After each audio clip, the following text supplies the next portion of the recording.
اللہ تعالیٰ نے آپ صلی اللہ علیہ وآلہ وسلم کو تمام انبیاء کے بعد بھیجا، ختم نبوت کا تاج پہن کر نبی پاک صلی اللہ علیہ وآلہ وسلم تشریف لائے۔ اب آپ صلی اللہ علیہ وسلم کی نبوت ختم ہونے والی نہیں بلکہ رہتی دنیا تک قائم رہنے والی ہے۔ اعلیٰ حضرت امام اہل سنت مجدد دین و ملت مولانا الشاہ امام احمد رضا خان فاضل بریلوی رحمۃ اللہ تعالی علیہ اپنے ایک شعر کے اندر اس عقیدے اور اس فضیلت و خصوصیت کا ذکر کرتے ہوئے فرماتے ہیں، کیا خبر کتنے تارے کھلے چھپ گئے، کیا خبر کتنے تارے۔ یہ وہ تارے نہیں ہیں جو ہم آسمان پر دیکھتے ہیں، یہ وہ تارے ہیں، ان تاروں کی بات ہو رہی ہے جو نبوت کے آسمان پر اپنے اپنے وقت پر چمکے۔ حضرت آدم علیہ السلام سے لے کر حضرت عیسیٰ علیہ السلام تک جتنے انبیاء رسول آئے یہ ان کی بات ہو رہی ہے۔ اعلیٰ حضرت کہتے ہیں کیا خبر، ہمیں کیا پتا ہوگا، کیونکہ اس بارے میں احادیث مختلف ہیں۔ ایک روایت میں 1,24,000 اور ایک روایت میں 2,24,000 یا کم و بیش انبیاء اور رسول اس دنیا میں تشریف لائے۔ اعلیٰ حضرت کہتے ہیں کیا خبر کتنے تارے کھلے چھپ گئے پر نہ ڈوبے، نہ ڈوبا ہمارا نبی۔ حضور نبی پاک صلی اللہ علیہ وآلہ وسلم جب نبوت سے اعلان نبوت آپ نے فرمایا، نبوت سے تو آپ کب سرفراز ہوئے تھے؟ جب آدم علیہ السلام ابھی مٹی اور پانی کے درمیان تھے۔ نبی پاک صلی اللہ علیہ وسلم جب اعلان نبوت فرمایا، اب اس کے بعد کوئی نبی کوئی رسول کسی معنی میں بھی دنیا میں نہیں آ سکتا۔ نبی کریم رؤوف الرحیم صلی اللہ تعالی علیہ وآلہ وسلم کا سکہ اب تا قیامت چلے گا، بلکہ نبی کریم صلی اللہ علیہ وآلہ وسلم کی شان و عظمت، اور ان میں سے چونکہ آج بات ہوگی ختم نبوت کی، تو نبی پاک صلی اللہ تعالی علیہ وآلہ وسلم کی ختم نبوت اس قدر اہمیت کا حامل ہے یہ عقیدہ کہ حضور علیہ السلام کی حدیث ہے، کنز الامال میں علامہ علی متقی ہندی رحمت اللہ علیہ نے اس کو نقل کیا۔ نبی پاک صلی اللہ تعالی علیہ وآلہ وسلم فرماتے ہیں کہ میرا ایک نام خاتم النبیین کی صورت میں لوح مبین پر بھی لکھا ہوا ہے، لوح محفوظ و لوح مبین پر ختم نبوت کا عقیدہ۔ پھر آپ دیکھیے رہتی دنیا تک اس کا تو آگے بیان ہوگا، قبر میں جائیں گے وہاں پر بھی نبی پاک صلی اللہ علیہ وسلم کی ختم نبوت کا ذکر ہے۔ بخاری شریف کی حدیث ہے جو حدیث شفاعت ہے، طویل حدیث پاک، اس کے آخر کے الفاظ ہیں جب حضرت عیسیٰ علیہ السلام شفاعت کے لیے سارے کے سارے اہل محشر کو نبی پاک صلی اللہ تعالی علیہ وآلہ وسلم کے پاس بھیجیں گے، تو اہل محشر جا کر کہیں گے کہ اے انبیاء کے خاتم، اے خاتم الانبیاء، آپ ہماری سفارش کیجئے، آپ ہماری شفاعت کیجئے۔ تو معلوم ہوا یہ عقیدہ حشر کے دن بھی بیان ہوگا، اور کسی لمحے بھی اس عقیدے سے مسلمان کا تعلق کٹتا نہیں ہے۔ ارباب ذمہ، قرآن مجید فرقان حمید کی 210 آیات کریمہ، قرآن مجید میں 210 آیات کریمہ ہیں جو ختم نبوت کے مسئلے کو واضح طور پر بیان کرتی ہے، اور احادیث طیبہ کی تعداد سینکڑوں میں ہے، اور اگر اشارتاً یا دلالت کے ساتھ بیان کیا جائے تو ہزاروں احادیث کریمہ سے مسئلہ ختم نبوت بیان کیا جا سکتا ہے۔ پھر پوری کی پوری امت کا اجماع ہے اس عقیدے پر۔ میں دلائل اس لیے نہیں ذکر کر رہا، ہم مسلمان ہیں، جانتے ہیں کہ اس پر احادیث بھی ہیں، اس پر قرآن کی آیات بھی ہیں، پوری امت کا اجماع بھی ہے، آج میں ایک تاریخی پس منظر آپ حضرات کے سامنے رکھوں گا کہ عقیدہ ختم نبوت جو کہ اتنا اہم عقیدہ ہے، اس پر نقب زنی لگانے والوں کے متعلق، اس سے انحراف کرنے والوں کے متعلق اور اس عقیدے سے روگردانی کرنے والوں کے متعلق نبی پاک صلی اللہ علیہ وسلم نے کیا فرمایا، اور پھر دنیا میں ایسے لوگوں کا کیا حشر ہوا، ایسے لوگ کس طرح عبرت کا نشان بنے، اور عقیدہ ختم نبوت اپنی پوری آب و تاب کے ساتھ کل بھی صحیح سلامت تھا، آج بھی صحیح سلامت ہے، اور انشاءاللہ قیامت تک کے لیے یہ عقیدہ چمکتا اور دمکتا رہے گا۔ نبی پاک صلی اللہ تعالیٰ علیہ وآلہ وسلم کے مبارک دور میں ہی مسیلمہ کذاب، اس نے نبوت کا دعویٰ کیا، نبی پاک صلی اللہ علیہ وسلم کے سامنے آیا، حضور نے پوچھا، اس نے کہا، یہ جسارت کی کہ ہاں میں بھی آپ کی نبوت میں شریک ہوں، میں بھی نبی ہوں۔ نبی پاک صلی اللہ تعالیٰ علیہ وآلہ وسلم کے پاس اس وقت صحابہ کرام موجود تھے، اجازت چاہی، لیکن اس وقت نبی کریم صلی اللہ تعالیٰ علیہ وآلہ وسلم نے قتل کی اجازت نہیں دی۔ پھر ایک سفیر آیا، اس نے آ کر بھی یہی کہا کہ ہم مسیلمہ کذاب کو نبی مانتے ہیں، نبی پاک صلی اللہ علیہ وسلم نے قتل کا ارادہ فرمایا، لیکن یہ فرما دیا کہ اگر سفیر کو قتل کرنا ہمارے ہاں منع نہ ہوتا تو میں تجھے قتل کرتا۔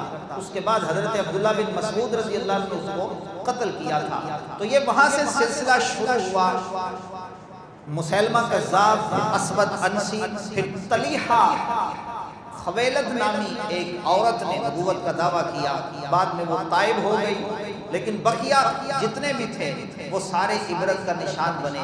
حضرت صدیق اکبر رضی اللہ تعالیٰ عنہ کے دور میں آپ نے عقیدہ ختم نبوت پر حملہ کرنے والے اس مسیلمہ کذاب کے خلاف لشکر تیار کیا، اور حضرت وحشی رضی اللہ تعالیٰ عنہ کے نیزے سے جو ہے یہ مسیلمہ کذاب واصل جہنم ہوا۔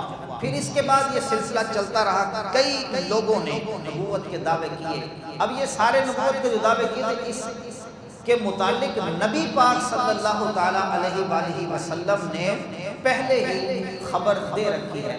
جامع ترمذی شریف کی حدیث، نبی پاک صلی اللہ تعالیٰ علیہ وآلہ وسلم نے فرمایا، میرے بعد 30 ایسے کذاب اور دجال ہوں گے، میرے بعد 30 ایسے دجال اور کذاب ہوں گے کہ جو اپنے ذوق میں انہو یزعم، وہ اپنے ذوق میں یہ سمجھیں گے کہ ہم اللہ کے نبی ہیں۔ فرمایا جبکہ انا خاتم النبیین لا نبی بعدی، فرمایا میں اللہ کا آخری نبی ہوں اور میرے بعد کوئی نبی نہیں ہے۔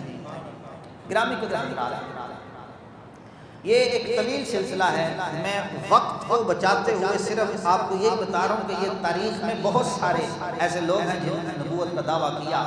ہمارے زمانے میں جن لوگوں کے تعاقب میں ماضی قریب میں ہمارے علماء نے کردار ادا کیا اور جن لوگوں سے ہمارا واسطہ ہے، وہ ہیں مرزا غلام احمد قادیانی کے ماننے والے۔ یہ فتنہ برِ صغیر میں کیسے پیدا ہوا، کیسے یہ جو ہے یہ فتنہ اٹھا، اس کے پیچھے سازش کیا تھی، یہ تھوڑا پس منظر سمجھیے، اور اس کے بعد میں تاریخ ختم نبوت پاکستان میں جو 2 تحریکیں اٹھی اس پر گفتگو کر کے اور آج کا دن ہمیں کیسے حاصل ہوا تھا وہ بیان کر کے اپنی گفتگو کو ختم کروں گا۔ حضرات محترم، برِ صغیر پاک و ہند، یہ پورا خطہ جو کہ اب پاکستان، بنگلہ دیش اور انڈیا، یہ 3 ملکوں کی صورت میں جو کہ بٹا ہوا ہے، یہ پہلے پورے کا پورا برِ صغیر تھا۔ یہاں پر مسلمان نہایت ہی خوش عقیدہ تھے، اور یہاں برِ صغیر میں اسلام پھیلانے میں، اسلام لے کر آنے میں صوفیاء کرام کا بہت بڑا کردار تھا۔ اور برِ صغیر کے لوگ ایک تو بڑے معتقد تھے ان صوفیاء کے، اور نہایت ہی سادہ تھے، مسلمان بہت سادہ تھے، اور 1857 عیسوی سے پہلے یہاں پورے برِ صغیر میں ایک ہی مذہب اہل سنت اور فقہ حنفی رائج شیعہ چند ایک مقامات پر ہوا کرتے تھے، اس کے علاوہ اور کوئی فرقہ وجود میں نہیں آیا تھا۔ یہ 1857 سے پہلے کی بات ہے۔ ہوا کچھ یوں کہ یہاں پر انگریز تجارت کی غرض سے آئے، نصارہ عیسائی وہ تجارت کی غرض سے آئے۔ جب انہوں نے ہندوستان کا ماحول دیکھا، چونکہ یہ معیشت اور تجارت کے حوالے سے یوں سمجھ لیں کہ سونے کی چڑیا تھی، یہاں کی معیشت اور یہاں کاروبار بڑا فائدہ مند تھا، تو انگریز کی راج ٹپکنا شروع ہوئی کہ ہم یہاں صرف اور صرف تجارت ہی نہ کریں بلکہ یہاں حکومت کریں، یہاں پر اپنا اقتدار جمائیں اور پورے کے پورے ہندوستان پر قابض ہو جائیں۔ لیکن باہر سے آنے والوں کے لیے یہ مسئلہ کچھ آسان نہ تھا، اس لیے انہوں نے اس ٹو میں کچھ بندوں کو چھوڑا کہ یہاں مسلمانوں کی کوئی ایسی بات ہمیں معلوم ہو کہ جس پر حملہ کر کے، جس پر نقب زنی لگا کر شب خون مار کے مسلمانوں کو کمزور کیا جائے، ان کو آپس میں لڑوا دیا جائے اور پھر ہندوستان پر حکومت کی جائے۔ تو انہوں نے اپنے جاسوس چھوڑے جنہوں نے لندن میں جا کر یہ رپورٹ دی، اور وہ رپورٹ کیا تھی کہ یہاں کے مسلمان اپنے نبی حضرت محمد مصطفیٰ صلی اللہ تعالیٰ علیہ وآلہ وسلم سے بے پناہ محبت کرتے ہیں، صوفیاء سے ان کو بڑی عقیدت ہے۔ اگر کوئی ان میں سے ایسا بندہ تیار کر لیا جائے جو نبوت کا دعویٰ کرے، سمجھ رہے ہیں آپ، یہ ہے پس منظر مرزائیت اور قادیانیت کا پودا انہوں نے کیسے بیجا۔ جا کر رپورٹ دی اور وہ رپورٹ آج تک چھپی ہوئی ہے۔ گول میز کانفرنس پر جا کر انہوں نے یہ رپورٹ دی کہ ان کے دل کے اندر ان کے نبی کی محبت بڑی موجزن ہے۔ اگر کسی کو نبی بنا کر، یا جو صوفیاء کے اور درجے ہوتے ہیں، اسی لیے مرزا قادیانی نے بتدریج پہلے مجدد ہونے کا دعویٰ کیا، پھر مسیح موعود ہونے کا دعویٰ، یوں سٹیپ بائی سٹیپ چڑھتا گیا۔ تو انہوں نے اس کے لیے کوشش کی، بندے تلاش کیے، تو ان کو کئی بندے مل گئے جن سے پہلے تو کتابیں لکھوائی گئی۔ آپ جانتے ہیں کہ ایک دم سے کوئی بندہ دنیا کے کسی بھی کونے میں یا پاکستان ہمارے ملک کے کسی کونے میں کوئی چھپ کر بھی یہ کہے نا میں اللہ کا نبی ہوں، تو دوسرے دن پولیس اسے پکڑ کے حوالات میں بند کر دیتی ہے، آؤ ذرا تمہاری نبوت کا تو تمہیں مزہ چکھائیں۔ تو یہ کوئی آسان کام نہیں تھا کہ کسی کا یہ کہنا کہ میں اللہ کا نبی ہوں، لیکن انہوں نے اس کے لیے پہلے مسلمانوں کو کمزور کرنے کے لیے کچھ کتابیں لکھوائی۔ ایک کتاب جو سب سے پہلے لکھوائی گئی اس کا نام ہے تقویۃ الایمان۔ اس میں یہ باتیں بیان کی گئیں جو کہ نظریہ اسلام کے خلاف تھی۔ مثال کے طور پر اس میں ایک عبارت لکھی گئی کہ اللہ کی یہ شان ہے، یعنی رنگ اس کو دیا گیا توحید کا کہ سننے والے سمجھے کہ یہ تو اللہ کی شان بیان ہو رہی ہے، یہ تو توحید بیان کی جا رہی ہے۔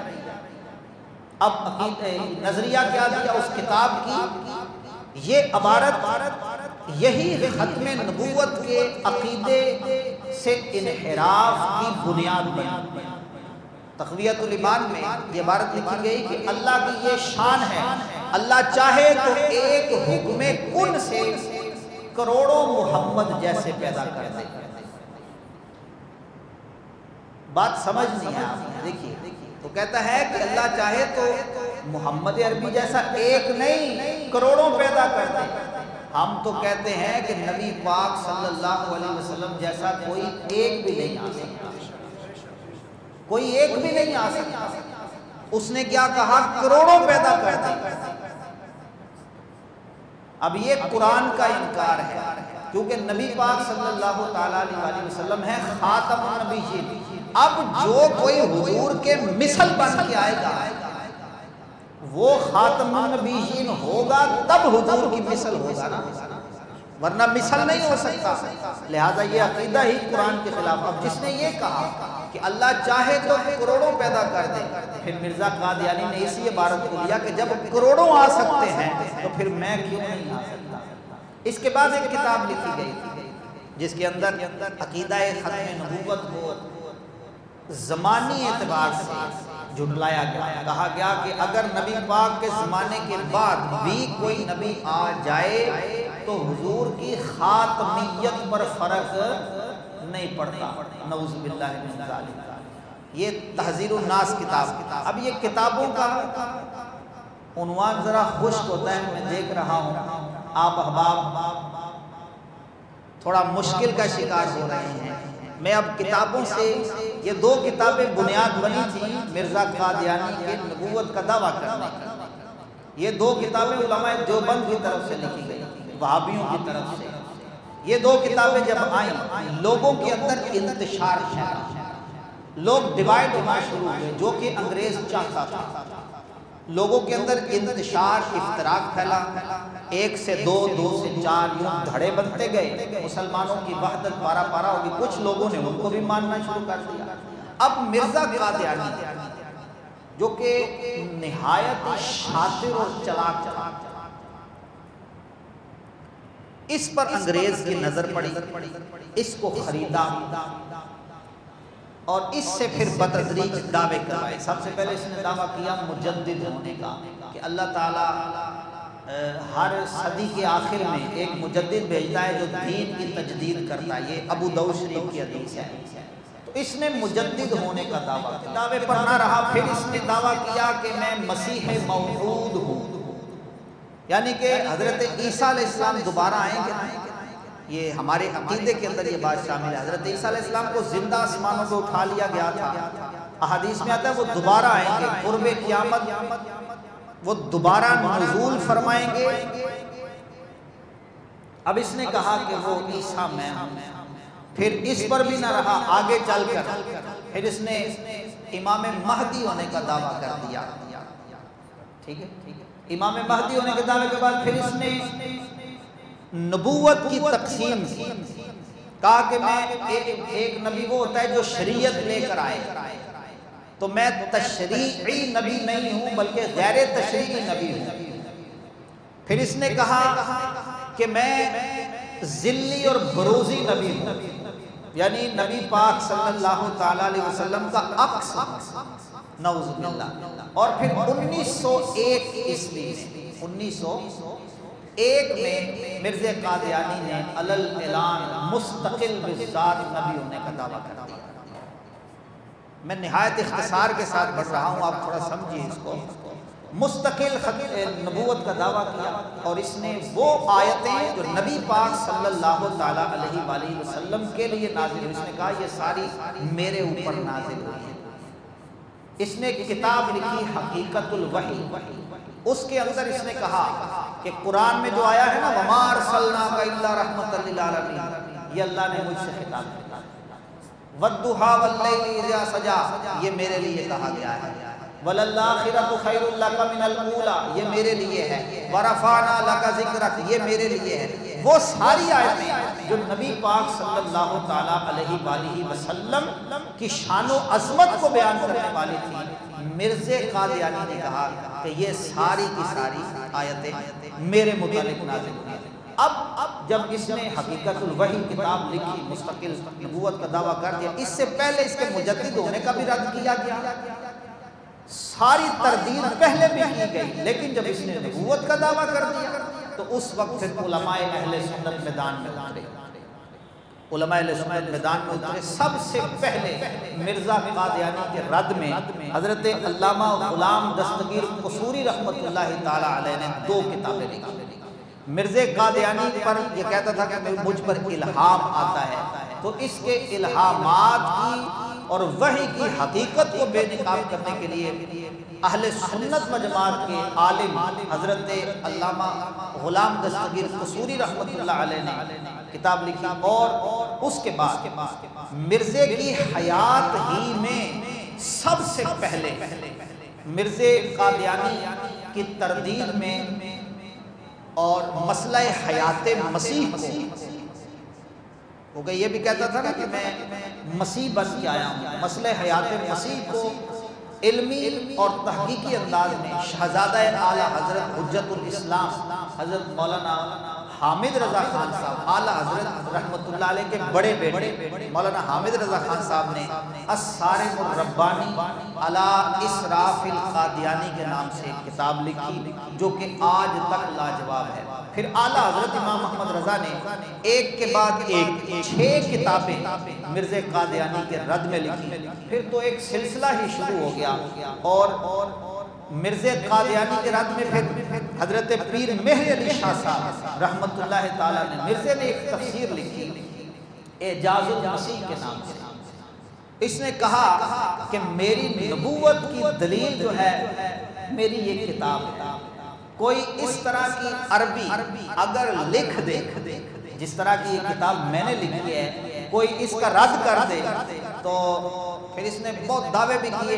حضرت سیدنا پیر مہر علی شاہ صاحب رحمت اللہ علیہ نے اپنے قلم سے بھی اور اپنے پورے جسم سے پھر مرزا قادیانی کا وہ تعاقب کیا کہ آج بھی تاریخ میں حضرت پیر مہر علی شاہ صاحب رحمت اللہ علیہ کو فاتح قادیانیت کے نام سے جانا جاتا ہے۔ حضرت پیر مہر علی شاہ صاحب نے سیف چشتیائی اس کی اعجاز المسیح کے رد میں لکھی، پھر حیات المسیح کے عقیدے کے پر بھی آپ نے اس کا رد فرمایا، اور یوں علمی دنیا میں بھی رد کیا۔ پھر مرزا قادیانی نے مناظرہ کیا کہ مسلمانوں میں کہ اہل سنت و جماعت میں کہ کوئی بھی عالم آئے اور مجھ سے مناظرہ کر لے، اور مناظرہ ہوگا عربی زبان میں۔ اس نے بڑے پینترے بدلے اور بھاگنے کی ساری کوششیں کی۔ حضرت پیر مہر علی شاہ صاحب رحمت اللہ تعالیٰ علیہ نے اس کے چیلنج کو قبول کیا۔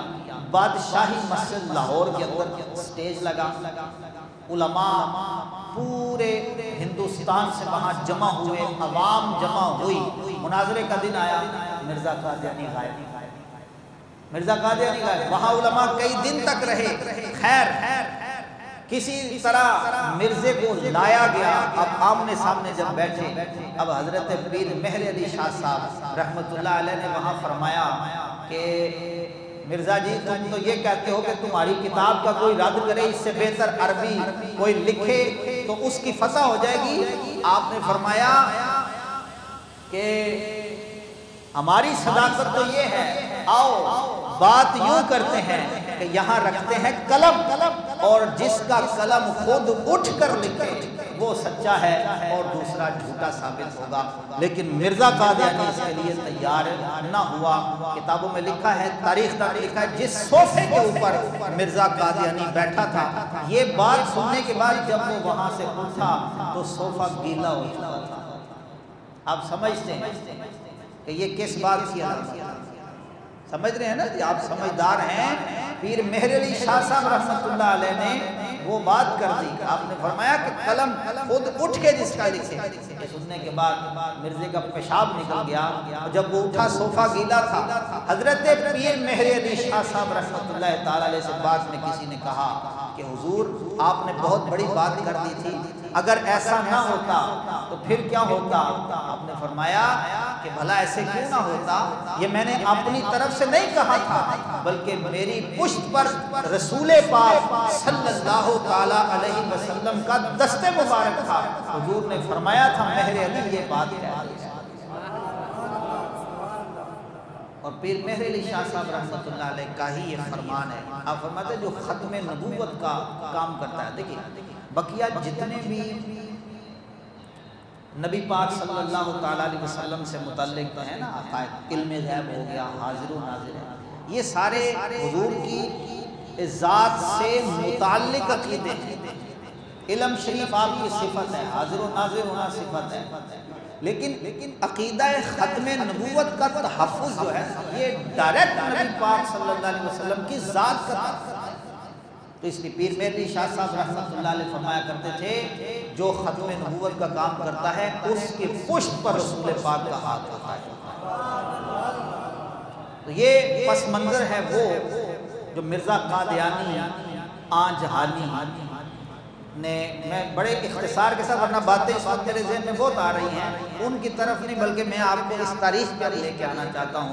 پھر 1908 میں مرزے کا انتقال ہوا، یہ مر گیا، اور یہ مرا کیسے تھا یہ بھی مشہور ہے، اپنا پخانہ کھاتے کھاتے مرا تھا مرزا۔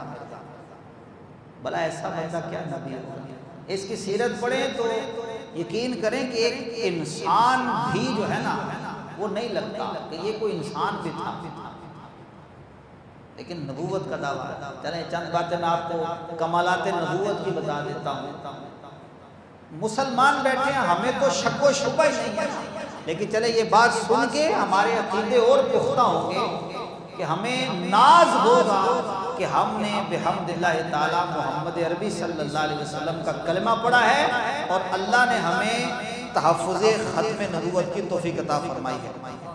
کمالات نبوت میں سے دیکھیں یہ بات ہے کہ نبی ماں کی گود میں بھی نبی ہوتا ہے، ٹھیک ہے جی، اور ایسے ایسے کمالات ہوتے ہیں نا نبی سے۔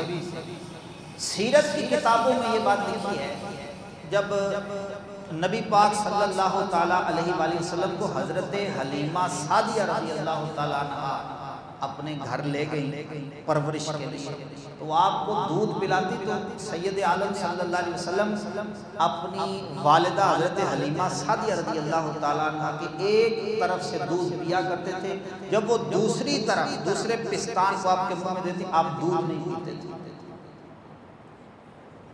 علماء نے لکھا اس لیے کہ آپ کے ایک اور دودھ شریک بھائی تھے، حضرت حارث، حضرت حلیمہ سعدیہ رضی اللہ تعالی عنہا کے بیٹے، جو کہ آپ کے دودھ شریک بھائی تھے، ان میں انصاف کرنے کے لیے کہ ان کا حصہ ہے، حضور صلی اللہ علیہ وسلم دودھ نہیں پیتے تھے۔ اعلیٰ حضرت امام محمد رضا نے اس کو اپنے سلام کا حصہ بنایا ہے، فرماتے ہیں بھائیوں کے لیے ترک پستہ کریں، دودھ پیتوں کی نسبت پہ لاکھ سلام۔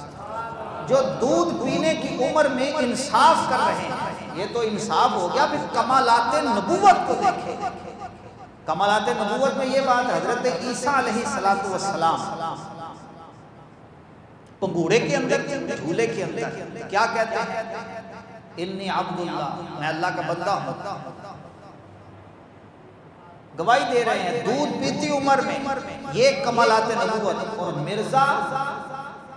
مرزے کی عقل دیکھیے آپ، خود اس کی سیرت کی کتابوں میں مرزا بشیر جو اس کا بیٹا ہے وہ لکھتا ہے سیرت المہدی، اس کے اندر لکھتا ہے کہ مرزا صاحب کوٹ پہنا کرتے تھے، ایک جیب میں وٹوانی رکھتے تھے، سمجھتے ہیں ڈھیلا جس سے استنجا کیا جاتا ہے، کہا ایک جیب میں وہ مرزا قادیانی وٹوانی رکھتا تھا وہ ڈھیلا، اور دوسری جیب میں گڑ کھانے کا بڑا شوقین تھا، گڑ رکھتا تھا۔ اس کی عقل دیکھیے، کہتے کبھی کبھی گڑ سے استنجا کر لیتا تھا، اور وہ ڈھیلا نکال کے مٹی کا ڈھیلا اس کو کھا لیا کرتا تھا۔ کہاں نبوت کا کمال دیکھیے، جو نبی ہے، نبوت کا کمال کیا ہے؟ میں تو کہتا ہوں یہ جو لوگ آج علم مصطفیٰ پر اعتراض کرتے ہیں، یا جو مرزائی، یہ بچپن کی عمر ہونا، دیکھیں کمالات نبوت تو سبحان اللہ، وہ ایک پستان سے دودھ پی رہے دوسرے سے پی نہیں رہے، ان کے منہ میں کسی کتیا کا اگر دے دیا جائے نا پستان، اس سے بھی دودھ پی جائے۔ کمالات نبوت، اور کہاں ایسی بے عقلی۔ خیر احباب زیوتان، 1908 میں مرزا قادیانی واصل جہنم ہوا۔ آپ جانتے ہیں 1947 میں پاکستان مارز وجود میں آیا۔ جب پاکستان بنا تو پاکستان کا جو وزیر خارجہ تھا ظفر اللہ خان، جو پہلا وزیر خارجہ، وہ قادیانی تھا، مرزائی تھا۔ اس کی مدد کیونکہ یہ ایک ایسی حساس پوسٹ پر تھا، مرزائیوں کو اس کی مدد سے پاکستان پر اقتدار جمانے کی سوچ کہ ہم پاکستان میں اقتدار جمائیں. تو پاکستان بننے کے کچھ عرصہ بعد 1952 میں مرزائیوں نے پڑ تولنا شروع کر دی اور اس کے لیے انہوں نے بہت ساری کوششیں شروع کر دی کیونکہ ابھی پاکستان نو مولود تھا، ابھی ادارے اتنے مضبوط نہیں تھے اور ان کو جتنی انگریز کی انہوں نے خدمت کی تھی تو اس کی پاداش میں یہ سمجھتے تھے کہ ہمیں بڑی امداد ملے گی. جہانگیر پارک کراچی کے اندر 1952 میں ظفر اللہ خان نے تقریر کرتے ہوئے ایک جملہ کہا. اس نے کہا کہ اسلام ایک سوکھے ہوئے درخت کی طرح ہے. سوکھا ہوا درخت آپ جانتے ہیں کوئی فائدہ نہیں دیتا. اس نے تقریر کرتے ہوئے کہا اسلام سوکھے ہوئے درخت کی طرح ہے اور یہ جو قادیانیت کا درخت ہے یہ اللہ تبارک و تعالیٰ نے خود لگایا ہے. اب یہ تقریر ہوئی تو پورے ملک کے اندر علماء اہل سنت نے احتجاج کیا اور جیسے آج احتجاج ہوتے ہیں اس وقت بھی احتجاج ہوئے. اس وقت کے علماء اہل سنت اور بلکہ تمام مکاتب فکر کے علماء نے 3 نکات پیش کیے. لیکن آپ جانتے ہیں کہ حکومتی جو گماشتے ہوتے ہیں یہ سیٹوں پر بیٹھ کر اپنی اکڑ میں ہوتے ہیں. انہوں نے توجہ نہ دی. عرصہ گزرتا گیا 1953 کا پھر دور آیا. اس میں تحریک کا اعلان ہوا. تحریک ختم نبوت 1953 اس کی داغ بیل ڈالی گئی جس کی پاداش میں 10,000 سے زیادہ مسلمانوں نے جامع شہادت نوش کیا. یہ جو آج عقیدہ ختم نبوت ہمارے پاس آپ یقین کیجئے اس کی آبیاری کیسے ہوئی ہے. ہم تحریک ختم نبوت 1953 کے احوال پڑھیں تو پھر ہمیں پتہ چلے. میں آپ کے سامنے چند ایک حوالہ جات رکھتا ہوں. 1953 کی جب یہ تحریک اٹھی تھی معاملات کنٹرول سے باہر ہو گئے. پولیس ناکام ہو گئی، فوج کو بلایا گیا، مارشل لا لگ گیا.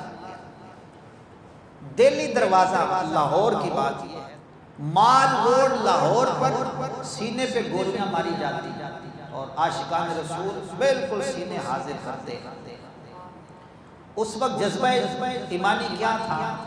ختم نبوت کی خاطر آج آنے والی نسلوں کے لیے انہوں نے عقیدہ ختم نبوت کو صحیح و سالم پہنچانے کے لیے کتنی کوششیں کی.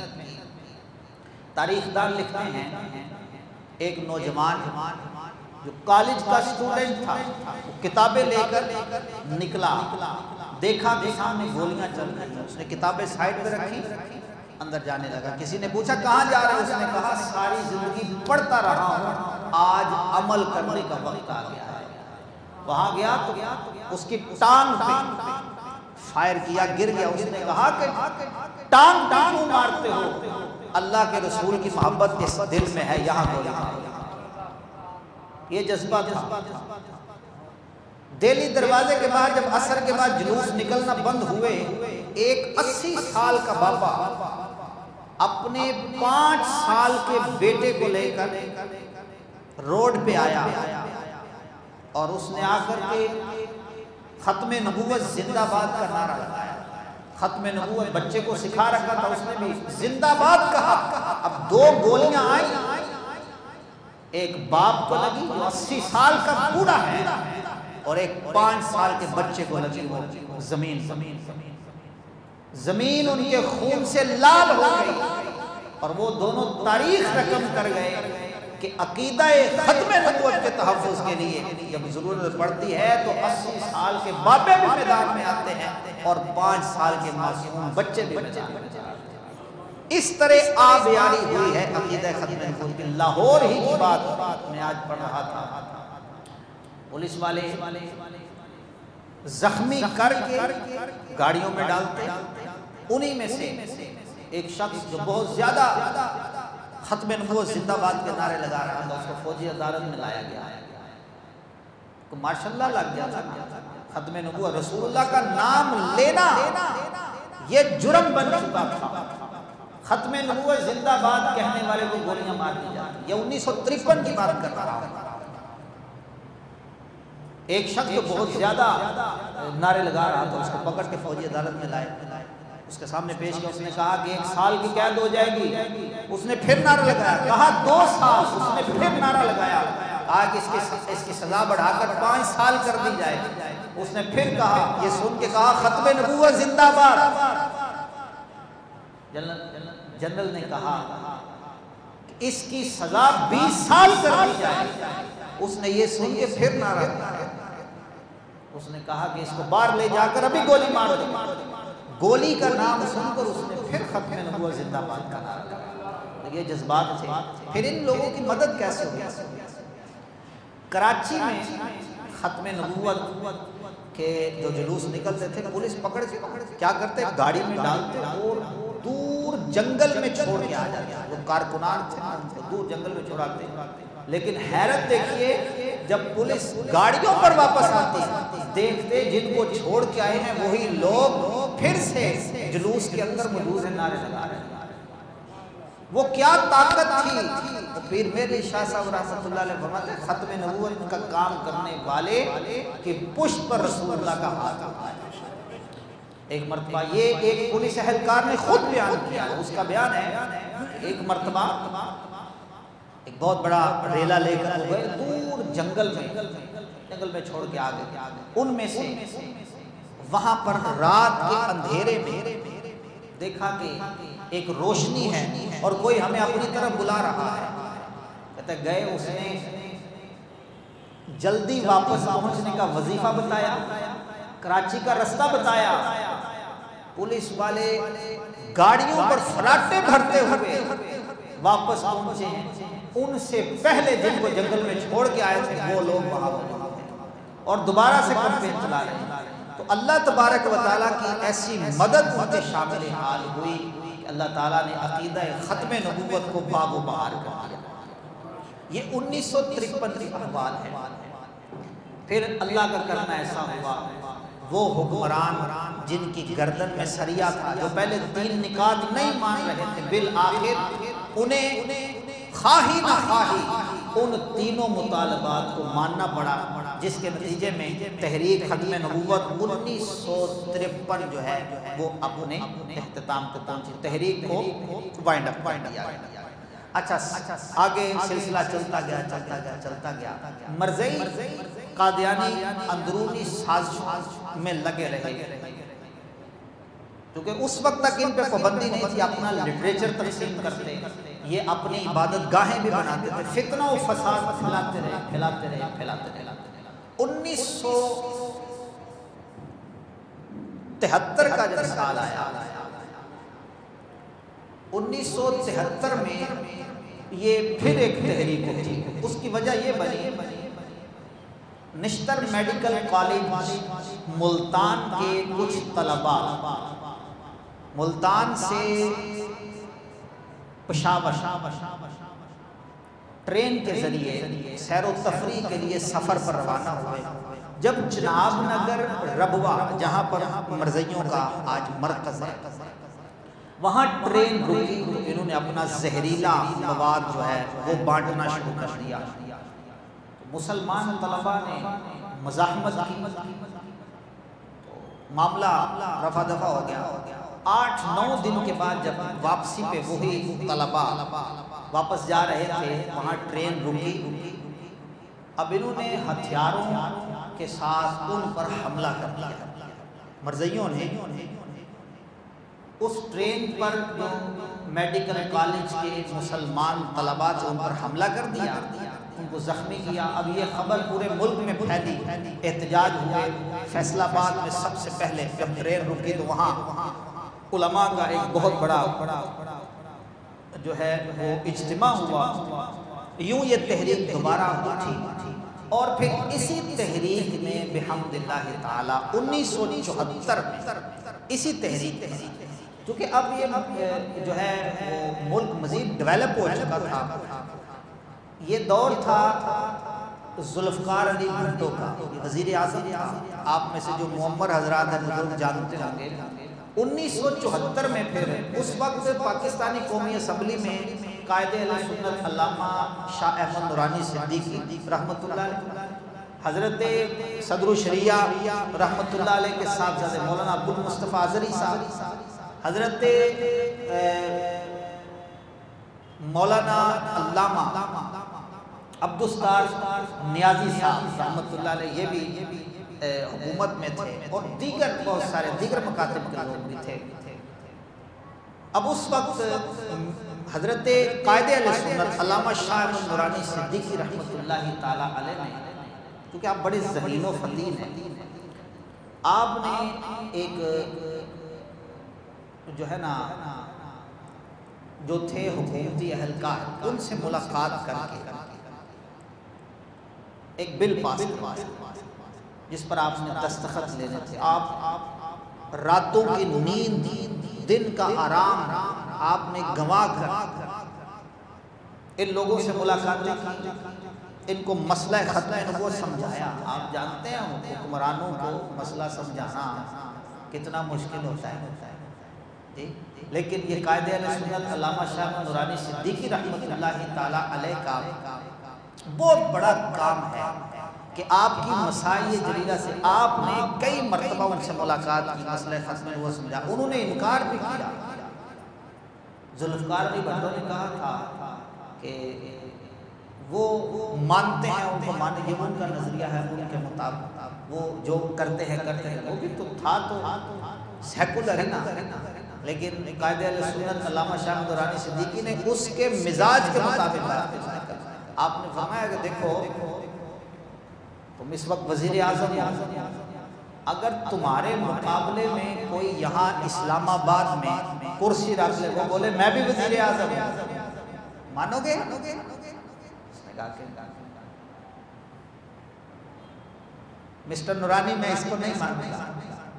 آپ نے فرمایا کہ تو اپنے مقابلے میں ایک وزیر اعظم کو تسلیم نہیں کرتا، تو 5 سال کے لیے بنا ہے، اور جن کی نبوت ہی عبدالآباد سے ہے، جن کی نبوت تا قیام قیامت، جو ازل سے نبی ہیں، ابد تک نبی رہیں گے، تو ان کے مقابلے میں ایک سچا بھی نہیں. دیکھیے کوئی سچا نبی نہیں، سچا نبی سے میں یہ نہیں کہ نبی تو حضور کے بعد آ نہیں سکتا. مرزا تو ویسے بے ایمان، ایک تو یہ اس کے اندر کمال نام کی شے کوئی نہیں. اچھا آنکھ سے کانا، جی پیشاب کے مرض میں مبتلا، جس کو یہ تمیز نہیں کہ گڑ سے استنجا کر رہا ہے، اور اس کے سیرت نگاروں نے یہ بھی لکھا ہے کہ کبھی کبھی کوٹ کا اوپر بٹن جو ہے اوپر بند کر لیتا، اوپر والا نیچے بند کر لیتا، جس کو یہ سینس ہے. ایسا بندہ نبوت کا دعویٰ کرے، ہم کیسے مانے؟ ہم تو کہتے ہیں صدیق اکبر نبوت کا دعویٰ کرے، ہم پھر بھی نہیں مانتے. فاروق اعظم نبوت کا دعویٰ کرے، عثمان غنی، حضرت مولا علی، امام اعظم ابو حنیفہ، غوث پاک نبوت کا دعویٰ کرے، ہم ان کو نہیں مانتے، تو مرزا قادیانی کو کیسے نبی مان لیا جائے؟ جس میں کمال نام کی شے بولی، جو کہ ننگے انسانیت ہے، انسانیت پر ایک کلنک ہے کہ ایسے شخص انسان نہیں خنزیر ہوا کرتے ہیں، ایسے شخص کو پھر نبی کیسے مان لیا جائے؟ بالآخر آپ نے علامہ شاہ نورانی صدیقی رحمۃ اللہ علیہ نے اس کو مرزا اس کو ذوالفقار علی بھٹو کو قائل کر دیا. لیکن یہ آخر تک یہ بہت اس نے مطلب کبھی کہتا ہاں کبھی نہ، لیکن اللہ نے اس کے بعد میں دل میں بات ڈال دی، اور بالآخر اس نے پھر اس کو قبول کیا اور دستخط کر دیا. اچھا اس دوران پھر دیکھیے ایک اور ایسا مضبوط کام ہوا تھا. ویسے تو یہ ہماری جو پارلیمنٹ ہے یہ جمہوری ہے، مطلب جس طرف زیادہ لوگ ہو جائے فیصلہ ہو جاتا ہے، لیکن اس سے بھی مضبوط کام ہوا تھا. وہ یہ کہ جو فریق مخالف تھا، مرزائیوں کے دونوں گروپ لاہوری اور احمدی، ان دونوں کو بلایا گیا، ان کا موقف سنا گیا، جو ان پر اعتراضات تھے انہیں دفاع بھی کیا، لیکن بحمد اللہ تعالی اللہ و رسول کے کرم سے فضل سے ان کے ہر اعتراض کا منہ توڑ جواب اسمبلی کے اندر دیا گیا۔ ان کی طرف سے مرزا ناصر جو ہے وہ تقریر کر رہا تھا، یعنی وہ دفاع پہ تھا۔ اس نے پھر وہ جو شروع میں نے آپ کو بتایا نا کہ 2 کتابیں لکھی گئی تھی، ایک کتاب مرزا ناصر نے پیش بھی کی تھی۔ اس نے کہا کہ دیکھو اس کتاب میں بھی لکھا ہے نبی پاک کے بعد کوئی نبی آ جائے تو فرق نہیں پڑتا۔ اب جن لوگوں کے بڑوں نے وہ کتاب لکھی تھی وہ اسمبلی کے اندر موجود تھے، وہ منہ چھپا رہے تھے کہ اب ہم کیا جواب دیں۔ جن کے بڑوں نے وہ کتاب لکھی تھی نا علماء دیوبند نے، وہ منہ چھپا رہے تھے۔ مفتی محمود منہ چھپا رہا تھا، غلام غوث ہزاروی منہ چھپا رہا تھا، لیکن اس وقت سینہ ٹھوک کر قائد اہل سنت فاروق اعظم کی اولاد حضرت علامہ شاہ نورانی صدیقی رحمۃ اللہ تعالی علیہ اٹھے اور کہا کہ مرزا ناصر سن، تیرے اوپر کفر کا فتویٰ بعد میں ہے، ہمارے امام نے تحذیر الناس پہ پہلے کفر کا فتویٰ دیا۔ تو اس وقت انہوں نے پھر اسمبلی کے فلور پر کہا تھا، دیوبندیوں نے بھی کہا تھا کہ علامہ شاہ نورانی صدیقی رحمۃ اللہ علیہ سے کہ آج آپ نے ہمیں رسوائی سے بچا دیا، آج آپ نے ہمیں رسوائی سے بچا لیا۔ آپ نے فرمایا کہ دامن اہل سنت میں آ جاؤ، حشر کی رسوائی سے بھی بچ جاؤ، لیکن ان کے نصیب میں ہدایت نہ تھی۔ تو گرامی کے حضرات، یہ تھا کچھ اختصار کے ساتھ میں نے آپ کے سامنے تاریخ ختم نبوت جو 7 ستمبر 1974 کو، اور پھر اس پر 22 اراکین قومی اسمبلی کے دستخط مقدم ہیں۔ کئی لوگوں نے اس پر دستخط کیے اور یہ اتنا زبردست فیصلہ ہے۔ پھر اس کے بعد 1984 میں، کیونکہ ابھی صرف ان کو کافر قرار دیا گیا تھا 1974 میں، لیکن اس کے بعد بھی یہ اپنی شرارتوں سے باز نہیں آئے۔ ابھی ان کو مسلمان اپنے آپ کو کہنے پر پابندی نہیں تھی، قومی سطح پر اپنی یہ عبادت گاہیں بنا سکتے تھے، لیکن چونکہ یہ شرارتیں کرتے رہے، پھر 1984 میں حکومت پاکستان نے ایک امتناع قادیانیت آرڈیننس پاس کیا۔ اس کے تحت پھر یہ قانون بنایا گیا کہ مرزئی پاکستان میں کسی قسم کی اپنی مذہبی ایکٹیویٹی کو جاری نہیں رکھ سکتے۔ یہ مسجد اپنے جو عبادت گاہ ہوتی ہے نا، اس کا نام انہوں نے بیت الفضل اب رکھتے ہیں، تو کہا کہ یہ اس کو مسجد نہیں کہہ سکتے، اپنی ندا کو جو عبادت کے لیے یہ پکار ہوتی ہے نا، اس کو اذان نہیں کہہ سکتے کہ یہ مسلمانوں کے ساتھ خاص ہے۔ اپنے عبادت کے طریقے کو نماز نہیں کہہ سکتے، اپنا وہ جو بھی گند بنائیں جہاں پر جمع ہو کر اپنی عبادت کرے، اس کا مسجد کی طرح مینارہ نہیں بنا سکتے۔ یہ ساری کی ساری باتیں قانون میں داخل ہیں، اور آج الحمدللہ اہل سنت و جماعت کے علماء کی کاوشوں سے، کوششوں سے، اللہ تعالیٰ کے فضل و کرم سے یہ قانون ملک پاکستان میں ہے اور ہمیں اس پر فخر ہے۔ آپ دیکھتے ہیں یہ پوری دنیا میں جو نبی پاک صلی اللہ علیہ وسلم کی گستاخیاں ہوتی ہیں نا، یہ علماء کے خلاف جو زہر اگلا جاتا ہے، اس کے پیچھے ایک ہی فتنہ ہے جس کو فتنہ مرزیت و قادیانیت کہا جاتا ہے۔ باہر بیٹھ کر یہ یہاں کے لوگوں کو خریدتے ہیں، حکمرانوں کو خریدتے ہیں، اور یہ پورا زور لگا رہے ہیں کہ یہ جو بل ہے 295 سی، اور ان پر یہ جو 1974 میں جو ضرب لگی تھی، اس کو کسی طریقے ختم کیا جائے۔ الحمدللہ مسلمانوں میں اللہ تبارک و تعالی نے ایسے جری اور بہادر علماء پیدا فرمائے ہیں جنہوں نے بحمدللہ تعالی ڈٹ کر ان کا مقابلہ کیا ہے۔ اگر ہم نے یہ تو میں نے 1953-74 کی باتیں کی نا، وہ کام جو ہو چکا تھا، آج آپ نے اگر اس کام کو دیکھنا ہو تو کیا ہم نے اپنی آنکھوں سے نہیں دیکھا کہ ایک معذور شخص جو ویل چیئر پر بیٹھا ہے، ختم نبوت کے نعرے اور ختم نبوت کی جب للکار اس نے اپنی طرف سے لگائی تو صرف پاکستان ہی نہیں، جرمنی تک کے قادیانیوں کی چیخیں ہمیں سنائی۔ یہ سب کیا ہے؟ یہ وہی فیض ہے جو حضرت پیر مہر علی شاہ صاحب رحمت اللہ علیہ پر برسا تھا، اور اسی کے قطرے، اسی کی رم جھم حضرت شیخ الحدیث امیر المجاہدین حضرت علامہ حافظ خادم حسین صاحب رضوی قدس سرہ العزیز کی صورت میں ہم نے دیکھی، اور ہمارے دیگر علماء بھی۔ آپ دیکھیں یہ کوئی آسان تھوڑا ہی ہے اس کو بدل دینا، حالانکہ ایک اعتبار سے دیکھا جائے تو بڑی طاقت ہوتی ہے، حکومتی اداروں کی بڑی طاقت ہے، لیکن اللہ تعالیٰ کے بندے جو رجال اللہ ہوتے ہیں، اللہ تعالیٰ نے ان کو بڑا مقام عطا فرمایا ہوتا ہے، ان کی آواز میں، ان کے جو ہے ایک اشارے میں اللہ تعالیٰ نے وہ طاقت رکھی ہوتی ہے۔ فیض آباد کا منظر دنیا رہتی دنیا تک نہیں گزرے، اس کے علاوہ جتنے اگرچہ دیکھا یہی جاتا ہے کہ اٹھا دیا گیا، کامیابی نہیں ہوئی، لیکن اثرات دیکھیے آج تک اس قانون کو چھیڑنے سے پہلے وہ کئی ہزار مرتبہ سوچیں گے کہ ہم اس کو چھیڑیں یا نہ چھیڑیں۔ اگرچہ ان کے لیے مشکل نہیں ہے، لیکن یہ کرنے کے بعد جو ان کے لیے مشکلات آئیں گی یہ وہ بھی جانتے ہیں۔ یہ الحمدللہ اللہ تعالیٰ اپنے محبوب صلی اللہ علیہ وسلم کے لیے فرماتا ہے نا وَرَفَعْنَا لَكَ ذِكْرَكَ، یہ اسی کے نظارے ہیں کہ اللہ تبارک جس طرح ابابیلوں سے ہاتھیوں کو مروا دیا، اسی طرح ایک معذور شخص سے اللہ تبارک و تعالیٰ نے تحفظ ختم نبوت کا۔ اور یہ تو یہ بہت سارے آپ میں سے دوست احباب نے تو دیکھا ہوگا، صرف حضرت ملک ممتاز حسین قادری شہید رحمت اللہ علیہ کی شہادت کے بعد حضرت مولانا صاحب کو آپ اگر ان کی خدمات جو تحریک ختم نبوت کے حوالے سے ہم نے کی ہیں نا، وہ جو سالانہ 6 ستمبر کو ہر سال لاہور میں بہت بڑی کانفرنس کروایا کرتے تھے، اور اس کے اثرات بھی جو ہے نا وہ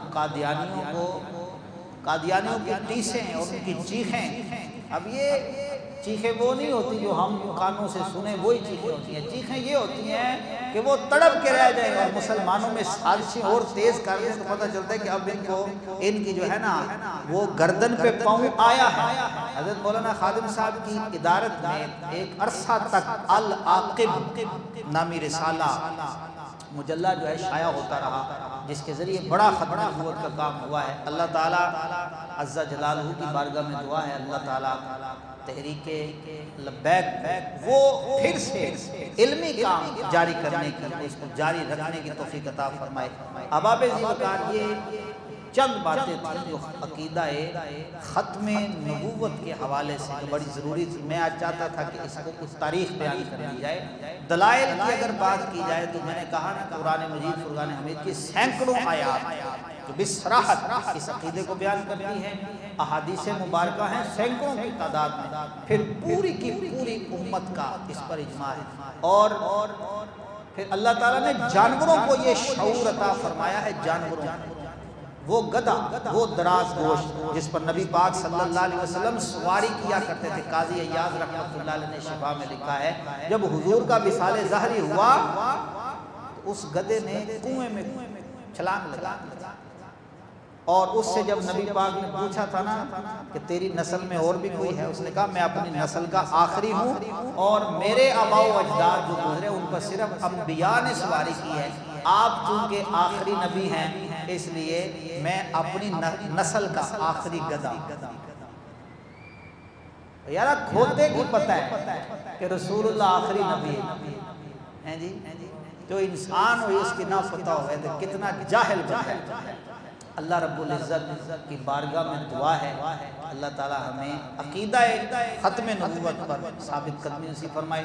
اب ضرورت اس بات کی ہے کہ ہم اپنی نسل نو دیکھیں، مرزائی ہے نا یہ اپنی ایکٹیویٹیز، یہ جس طرح ہم علل اعلان کر رہے ہیں نا، ہمیں کوئی مسئلہ ہی نہیں ہے، ہم کر رہے ہیں علل اعلان کر رہے ہیں، ہمارا اشتہار لگا ہوا ہے باقاعدہ، ہم نے اس کی تحریک چلائی ہے، ٹھیک ہے، اتنی بڑی آج بہت جگہوں پہ ختم نبوت کانفرنس ہو رہا ہے، ہمیں کوئی مسئلہ نہیں۔ وہ اس طرح نہیں کرتے، وہ بزدل ہیں، ایک تو پابندی ہے ان پر، دوسرا بزدل ہیں، مکاری اور عیاری سے کام کرتے ہیں۔